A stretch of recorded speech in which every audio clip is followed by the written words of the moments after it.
IAM first services பார்த்தீங்கன்னா IAM தான், identity access management. அது உங்களுக்கு ஆல்ரெடி தெரியும், நம்ம வீடியோஸ் நிறைய போட்டுருக்கிறோம். யூசர் குரூப்லாம் கிரியேட் பண்ணி எப்படி வந்து ரோல்ஸ் அண்ட் பாலிசிலாம் செட் பண்றது, அப்புறம் கமாண்ட் லைன்ல இருந்து ஆக்சஸ் எப்படி பண்றது அப்படின்றதான் IAM சர்வீசஸ். சரிங்களா?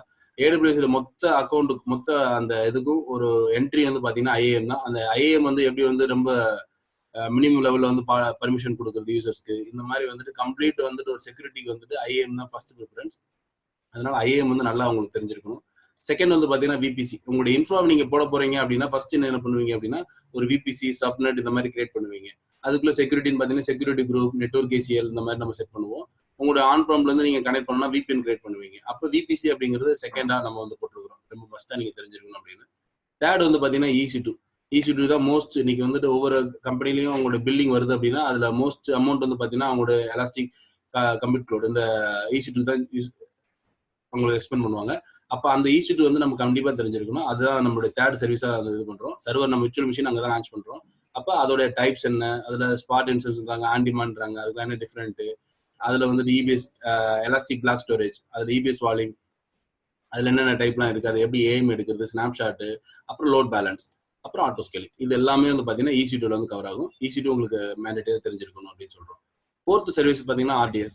அதாவது EC2 ஒரு டேட்டாபேஸ் மெயின்டைன் பண்ணுறப்பல இந்த மாதிரி வந்து பிளாட்ஃபார்ம் as a சர்வீஸ் நீங்கள் எதுவுமே OS எதுவும் மேனேஜ் பண்ண தேவையில்ல, அதுவே வந்து ஆட்டோமேட்டட் பேக்கப், ஸ்னாப்ஷாட் இந்த மாதிரிலாம் எடுத்துக்கிடுவாங்க. அந்த மாதிரி இருக்கக்கூடிய RDS வந்துட்டு நம்ம எப்படி வந்து ஒரு டேட்டாபேஸ் லான்ச் பண்ணுறது, அதை எப்படி ஒரு மேனுவல் ஸ்னாப்ஷாட் எடுத்து திரும்ப இன்னொரு RDS லான்ச் பண்ணுறது, எப்படி என்கிரிப்ஷன் பண்ணுறது, முன்னாடி என்கிரிப்ஷன் பண்ணலைன்னா எப்படி வந்து ஸ்னாப்ஷாட் எடுத்து எப்படி என்கிரிப்ஷன் பண்ணுறது, இந்த மாதிரி வந்து RDS நமக்கு வந்து தெரிஞ்சிருக்கணும்.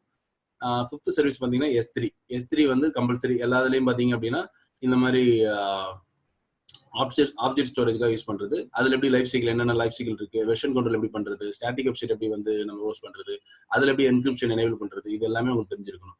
இது அப்புறம் சிக்ஸ்த் சர்வீஸ் பார்த்தீங்கன்னா க்ளவுட் வாட்ச் வந்து பார்த்தீங்கன்னா லாம்டா எப்படி ட்ரிகர் பண்ணுறது, டயத்துக்கு ஈவெண்ட் செட் பண்ணுறது. தென் வந்து பார்த்தீங்கன்னா EC2 வந்து கஸ்டம் மெட்ரிக்ஸ், அதோட ஸ்டேட்டஸ் மெட்ரிக்ஸ், திடீர்னு EC2 ஆஃப் ஆனா உங்களுக்கு வந்துட்டு ஒரு 70% யூட்டிலேஷன் ஆயிடுது ஒரு CPU அப்படின்னா உங்களுக்கு வந்து ஒரு இமெயில் அலர்ட் வரணும். இல்லைன்னா அதுக்கப்புறம் வந்து உங்களுக்கு வந்து சிஸ்டம் வந்து 90% மேலே பண்ணால் ரீபூட் ஆகணும். இந்த மாதிரிலாம் எப்படி க்ளவுட் வாட்ச் வச்சு உங்களுக்கு வந்து நீங்கள் வந்து செட் பண்ணுறது, அலாரம் செட் பண்ணுறதுன்னு தெரியணும். தென் உங்களோட அப்ளிகேஷன் லாக் வந்து எப்படி வந்துட்டு க்ளவுட் வாட்சுக்கு சென்ட் பண்ணி நீங்கள் வந்து மானிட்டர் பண்ணுறதுன்னு உங்களுக்கு தெரிஞ்சிருக்கணும்.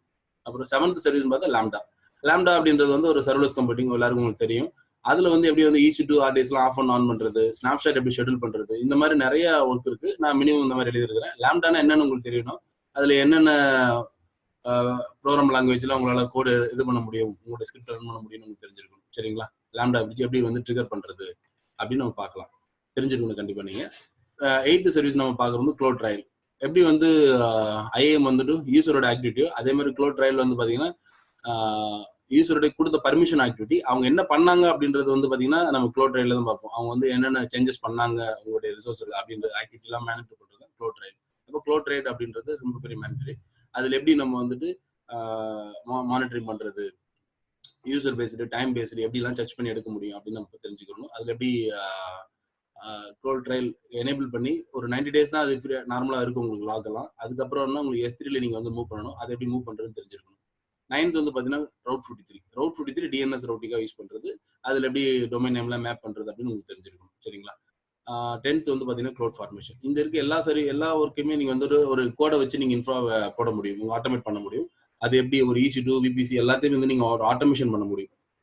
ஒரு டெம்ப்ளேட் வச்சு நீங்கள் வந்து க்ளவுட் ஃபார்மேஷன் நம்ம ஃபியூச்சரில் வீடியோ போடலான்னு இருக்கிறோம். அந்த எப்படி ஆட்டோமேஷன் பண்ணுறது தெரிஞ்சிருக்கணும். அதுதான் அந்த சர்வீஸ் தான் 10th சர்வீஸை போட்டுருக்கிறோம். 11th வந்து பார்த்தீங்கன்னா SNS நோட்டிஃபிகேஷன். இதில் எல்லாமே க்ளவுட் ட்ரையல், இதில் க்ளவுட் வாட்ச்லாம் பார்த்தீங்க அப்படின்னா எப்படி நோட்டிஃபிகேஷன் சென்ட் பண்ணுறது அப்படின்றதுக்கு நீங்கள் டாபிக் கிரியேட் பண்ணி சப்ஸ்கிரிப்ஷன் நிறைய இமெயில் ஐடி அதில் ஆட் பண்ணி எப்படி வந்துட்டு நீங்கள் நோட்டிஃபிகேஷன் சென்ட் பண்ணுறது அப்படின்னு தெரிஞ்சிருக்கணும். 12th சர்வீஸ் நம்ம என்ன சொல்றோம்னா க்ளவுட் ஃப்ரண்ட், அதாவது CDN கண்டென்ட் டெலிவரி நெட்வொர்க்கு. இது எப்படி S3 ELBயோட மேப் பண்ணுறது, மோஸ்ட்லி வந்து S3யோட எப்படி மேப் பண்ணி நம்ம வந்து யூஸ் பண்ணுறது அப்படின்னு தெரிஞ்சிருக்கணும். 12th 13 வந்து பார்த்தீங்கன்னா எலாஸ்டிக் பீன் ஸ்டாக். நிறைய கம்பெனியில் வந்து இப்போ எலாஸ்டிக் பீன் ஸ்டாக் யூஸ் பண்ணுறாங்க. எப்படி உங்களோட அப்ளிகேஷனை டேரெக்டாக வந்து எலாஸ்டிக் பீன் ஸ்டாக்ல வந்துட்டு நம்ம டிப்ளாய் பண்ணுறது அப்படின்னு தெரிஞ்சிருக்கும். ஓகேங்களா? இப்போ நம்ம உங்களுக்கு ஒரு ஐடியா, ஒரு 2-tier ஆர்கிடெக்ட் உங்களுக்கு காட்டுறேன். இதை பார்த்தா உங்களுக்கு ஐடியா தெரியும். இப்போ 2-tier ஆர்கிடெக்ட்ல பார்த்தீங்க அப்படின்னா ஒரு வெப்சைட்டை அவங்க கிளிக் பண்ணுறாங்க அப்படின்னா ரவுட் 53 மூலியமா எலாஸ்டிக் லோட் பேலன்ஸ் வந்து அவங்க கான்ஃபிகர் பண்ணிக்கிறாங்க. அங்கேருந்து ஃப்ரண்ட் எண்டுக்கு வருது. ஃப்ரண்ட் எண்ட் வந்து பார்த்தீங்க அப்படின்னா ஃபர்ஸ்ட் டேர் அது வந்து ஆட்டோ ஸ்கேலிங்கோட இஎல்பியில் இருக்குது உங்களுக்கு வந்துட்டு. தென் வந்து பார்த்தீங்கன்னா கீழே வந்து டேட்டா பேஸ் வந்துட்டு பார்த்தீங்கன்னா ப்ரைவேட்டாக தனியாக இன்னொரு அவைலபிலிட்டி ஜோனில் இருக்குது. அப்போ இதில் இருக்கக்கூடிய ஸ்னாப்ஷாட்லாம் பார்த்தீங்கன்னா EC2 ஸ்னாப்ஷாட்னா S3ல இருக்கும், EBS ஸ்னாப்ஷாட் எல்லாம் S3ல இருக்கும். தென் வந்து பார்த்தீங்கன்னா அடிஷனல் சப்டொமைன்லாம் பார்த்தீங்கன்னா க்ளவுட் ஃப்ரண்ட் மூலியமாக அவங்க S3ல வந்துட்டு மேப் பண்ணியிருக்காங்க. இதுலேயே உங்களுக்கு தெரியும் மோஸ்ட் ஆஃப் சர்வீசஸ் நம்ம வந்துட்டு இதில் யூஸ் பண்ணிருக்கோம். இதுக்கெல்லாம் பேசிக்காக வந்து நம்ம VPC வந்து கான்ஃபிக் பண்ணியிருக்கணும். ரவுட்டிங் டேபிள் இந்த மாதிரி எல்லாமே நம்ம வந்து கான்ஃபிக் பண்ணியிருக்கணும். கரெக்டுங்களா? அப்போ இதை பற்றி உங்களுக்கு தெரிஞ்சிருக்கும். இந்த மாதிரி ஒரு 2-tier ஆர்கிடெக்ட் நீங்கள் இது பண்ணுறதுக்கு இந்த சர்வீசஸ் இப்போ நம்ம பார்த்த மோஸ்ட் ஆஃப் சர்வீசஸ் இதில் வந்திருக்கும். பிஹைண்ட் ஆஃப் நம்ம வந்து IAMஓ VPCஓ இதுக்கு இந்த இன்ஃப்ராவை நம்ம வந்து மானிட்டர் பண்ணுறதுக்கு மேனேஜ் பண்ணுறதுக்கு கண்டிப்பாக நம்ம வந்துட்டு அதை பற்றிலாம் தெரிஞ்சிருக்கணும். சரிங்களா? அப்போ ஒரு AWS ஜாப்புக்கு வர்றாங்க அப்படின்னா ஒரு லினக்ஸ் டொமைன் இந்த மாதிரி ஒரு டொமைன்லேருந்து வர்றாங்க அப்படின்னா அவங்க வந்து என்னென்ன சர்வீசஸ்லாம் மேனிட்டரியாக தெரிஞ்சிருக்கணும் அப்படின்னு நம்ம இன்னைக்கு பார்த்துருக்குறோம். இதில் ஏதாவது உங்களுக்கு டவுட்ஸ் இருந்ததுன்னா நீங்கள் கமெண்ட் செக்ஷனில் இது பண்ணுங்கள். சரிங்களா?